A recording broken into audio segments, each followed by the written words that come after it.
এইটা ভর্তা না রে ভাই, পুরাই আগুন। নিজে বানিয়ে নিজেই ফিদা হয়ে গেছি এই ভর্তার উপর। বানানো শেষ করে কয়েকটা ভাত নিয়ে বসে গেছি খেতে। আলহামদুলিল্লাহ, মাশাল্লাহ, এত মজার ছিল এই ভর্তাটা। আমার পেজের সকল আপু ভাইয়েরা যারা ভর্তা খেতে পছন্দ করেন, একবার হলো বানিয়ে দেখবেন। প্রথমেই কুমড়ো বড়ি নিয়ে নেবেন। বাজারে কিনতে পাওয়া যায় এই কুমড়ো বড়ি। মাসকালার ডাল আর কুমড়ো দিয়ে বানানো হয়। সেগুলো সুন্দর করে তেলে ভেজে নিয়ে শুকনো মরিচ, রসুন, পেঁয়াজ এবং ধনিয়া পাতা সেগুলো ভেজে নেবেন। এরপরে প্রথমে শুকনো মরিচের বোটা ছাড়িয়ে লবণ দিয়ে শুকনো মরিচটাকে গুঁড়ো করে নেবেন। তারপরে পেঁয়াজ, রসুন এবং ধনিয়া পাতা সেটাও বেটে নেবেন। খুব সুন্দর করে একটু নরম নরম করে বাটা হয়ে গেলে এর সাথে যখন কুমড়ো বড়িটা বাটবেন তখন সবকিছু মিশে নরম নরম হয়ে যাবে।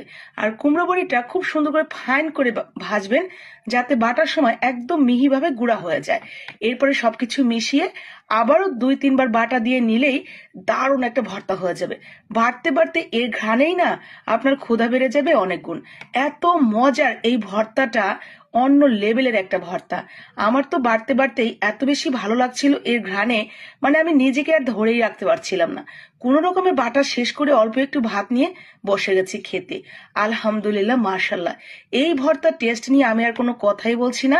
আপনারা বানিয়ে একবার দেখতে পারেন, আশা করি বেশ ভালো লাগবে।